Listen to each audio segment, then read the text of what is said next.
What's up, Planeswalkers? Welcome back to the Only Lens channel, where I cover cool and interesting decks, share knowledge, and discuss everything Commander. Welcome to my 100 subscriber special. Thank you guys so much for subscribing. I look forward to continuing to grow this channel with you all.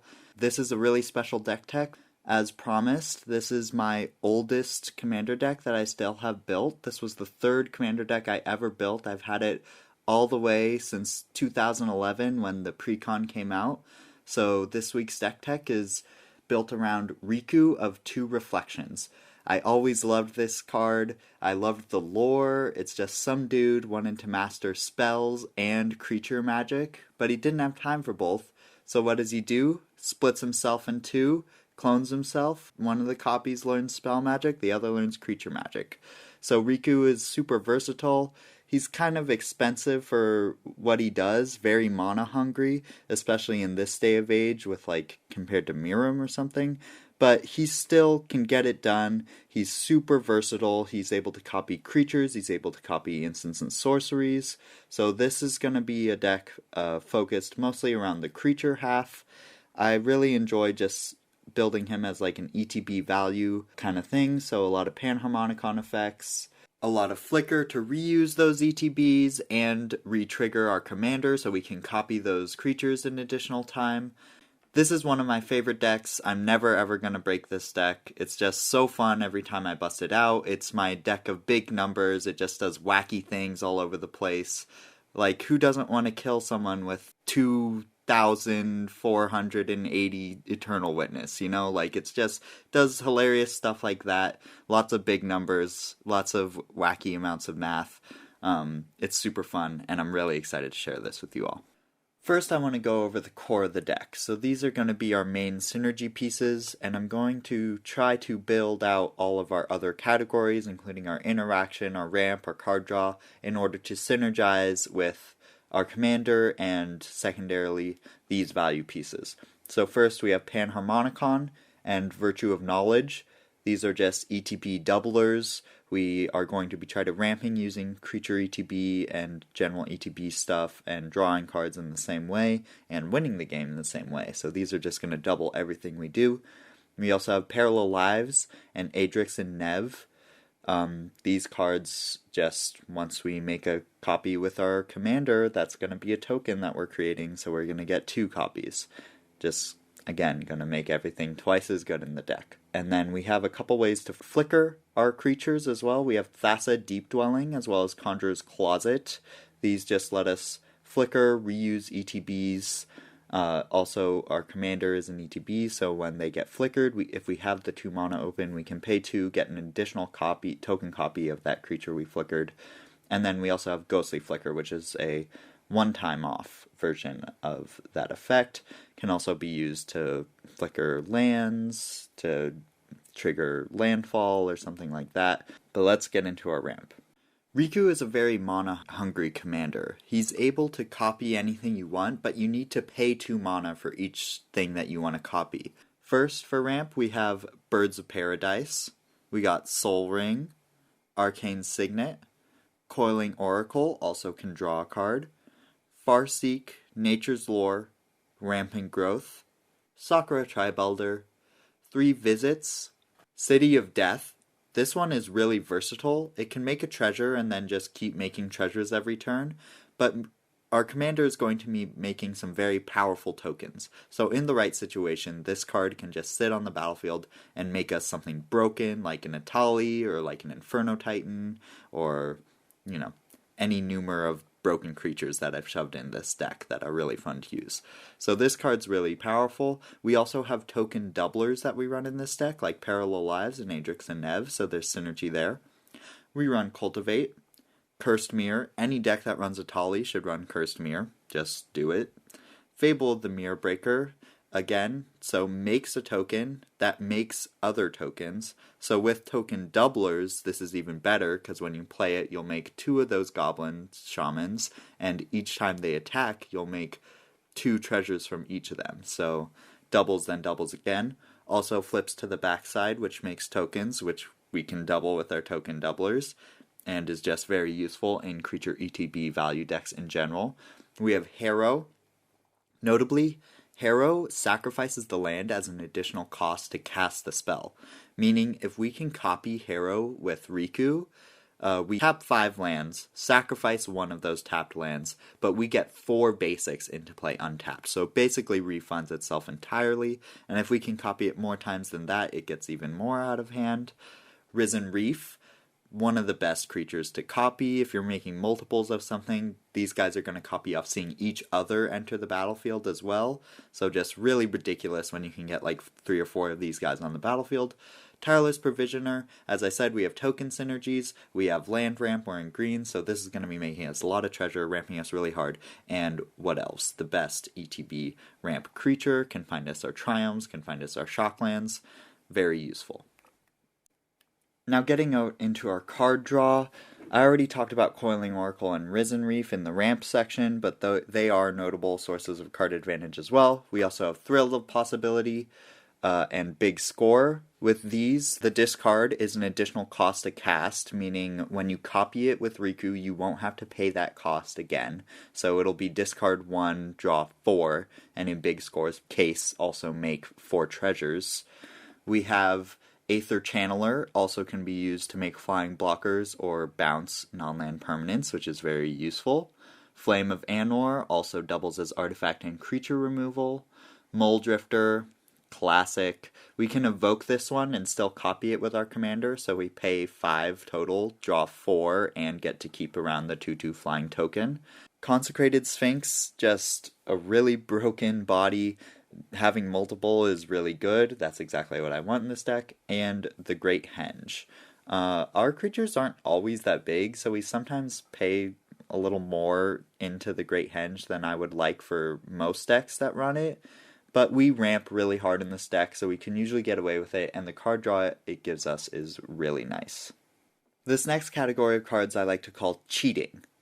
These are going to be ways that just generate us like a buttload of mana. Like, this deck is so mana hungry.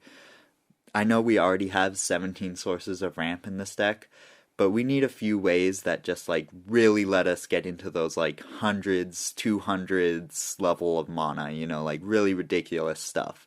So first in this cheating category is we have Sneak Attack. Has great synergy with our commander. We can sneak attack a creature in for 1 red and then pay a blue and a green to make a copy. We get to keep the copy and then we'll just sack the original. No problem there. We double up on ETBs, quadruple up if we have a Panharmonicon in play, very busted. Peregrine Drake, with the amount of flicker and ability to clone and copy and double the ETB, this thing is just going to make us tons of mana, especially when paired with this next card. Nyxbloom Ancient lets us just generate insane amount of mana. You really want to wait until you have 9 mana before you play this guy. 10 is even better, but at least 9. So the way this is going to work is once you have 9 mana, you're going to cast this guy for 7. Once he enters, your remaining 2 lands are going to be tapping for 3 each, so you'll tap those, use 2 of the mana to copy him, and then you'll still have 4 mana left over to play additional spells. You could play like a 3 visits here, get a breeding pool, and then that any additional lands you have, so if you had 10 or that breeding pool you fetch out, they're going to be tapping for 9 each. And so with 9 mana you can do pretty much anything you need. If it's blue, you can hold up Counterspell Protection. You could hold up Cyclonic Rift and Counterspell backup even with just 1 land. So having multiple Nyxbloom Ancients is how we get into that like 100-200 mana range. So very ridiculous. And the last cheating card we have is Cavern Horde Dragon. This one reduces its own cost. It's going to make us a lot of treasures. It has haste naturally. We don't really care about attacking too much until we're killing people in this deck. So I don't have a lot of haste enablers that I normally would in creature-based strategies. So this guy having haste naturally is really useful. And then with our token doublers and stuff, the amount of treasure we make, it's just going to be ridiculous. Next, I'm going to discuss our win cons. This is what we're trying to ramp into, what is going to really push us over into that position to take control of the game and win the game. We have Terror of the Peaks. Cloning this thing is going to kill everyone very quickly. This card is great. I was very lucky to open one when I did. It's quite expensive now, I know, but it's a really, really powerful and really fun card. Definitely worth it. Avenger of Zendikar. We know it. We love it. It's been a format staple forever. We have Etali Primal Conqueror. This one's a new one. Doubling up on this ETB is one of the most busted things you can do. Flickering it, cloning it, always good. And Astral Dragon. The thing we want to copy most with this is either Panharmonicon or Parallel Lives. Those go really crazy when we can start making more and more and more and more and more and more and more clones, you know? So this deck just gets ridiculous. It has some of the most ridiculous board states I've ever created in Commander. It's super wacky, super fun. And then we have a Kessig Wolf Run, which is just a mana sink for us, so it lets us alpha strike someone if we have a lot of mana laying around, which definitely can happen when we're copying Nyxbloom Ancients. Next, I'm going to go over our protection and recursion. We don't run too much. We have Heroic Intervention, Lightning Greaves, Eternal Witness, and its older sister, or younger sister, Timeless Witness. Very useful for getting back anything that gets removed. We also have a few counterspells, but I'll go over those later in the interaction section. Going over our clones and tutors and copy effects, these are kind of like our flexible category. They can do whatever we need in the moment. We have Green Sun Zenith, can find Adrix and Nev, which is very useful, can find Risen Reef is a good one to search up, even just a Birds of Paradise early game. Very useful card, very versatile, can get whatever you need in the moment. Phantasmal Image, 2-mana clone, can't go wrong with that. Glasspool Mimic, MDFC. Birthing Pod, we can tutor up something with Birthing Pod and then copy it with Riku, so very nice value piece, as well as helping us tutor out their key pieces like Adrix and Nev. Essica's Chariot, I really like this card in this deck. You just play it, it makes 2 tokens, 2/2/2s at base. If we have token doublers, it's more. If we have ETB doublers, it's more. It just synergizes with everything so well. And then worst case, it's making more cats when it attacks. And best case, it's making more Atalis, more Inferno Titans, more Astral Dragons, more Terror of the Peaks. You know, it can get ridiculous. Mythos of Aluna, I really like this clone effect because it can copy any permanent. So again, we can copy those Paralives or Panharmonicons, stuff like that. Phyrexian Metamorph, very useful, 3-mana clone. Can also like copy someone's Soul Ring or something, which is very nice. Rite of Replication, in a wacky clone deck where you're trying to get a bunch of one creature, you have to play this card. It's just so ridiculous. Sakashima of the Thousand Faces, this one lets us start copying our Adrix and Nev, which is really fun, or Atali. So stuff gets ridiculous when you start copying token doublers. We're aware of this. And we have Quantum Misalignment, another one that can copy Adrix and Nev. Also, Riku doesn't care if you cast the instant or sorcery from your hand, so when this rebounds, we can copy it for 1 red and 1 blue. We can basically play this card 4 times for 9 mana, which is pretty good. Pretty good. And finally, I'm going to go over our interaction. We have Scavenger Grounds and Strip Mine. You guys already know I put these in all of my decks, as long as they can handle the colorless requirement. Nature's Claim, Pongify. I prioritized more efficient removal in this list because 1, we're really mana hungry, and 2, we can copy them and turn them into 2-for-1s, and that's a lot easier to do at instant speed if they're more efficient. So I usually won't run like such efficient things. I usually prefer my removal to be more versatile rather than efficient. But in this deck, I specifically think it's really important to have efficient removal. We have Arcane Denial and Counterspell as our 2 counterspells of choice. Cyclonic Rift and Blasphemous Act as our board wipes. We got Resculpt, Beast Within, Reclamation Sage, and Inferno Titan. Alright guys, that is my Riku's Clones list. This deck is so wacky, so fun. If you guys like copying creatures, like doubling up on ETBs, I can't recommend this guy more to you. He definitely isn't the scariest commander at the table anymore, which is nice because he used to get killed a lot just being a little 2/2, and you know, he's 5 mana, so replaying him for 7 feels really bad.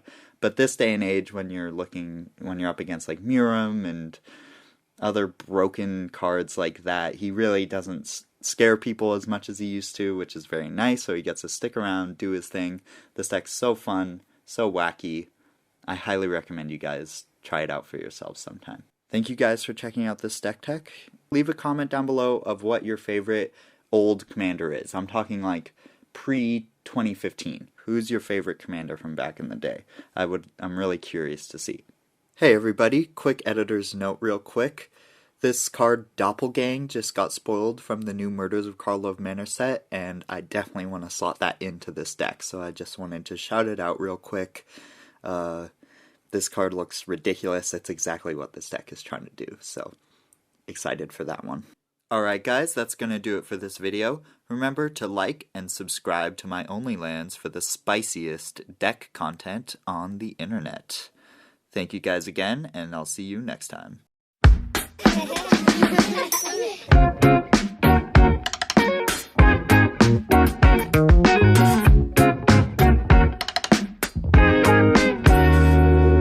Walking down the street, everybody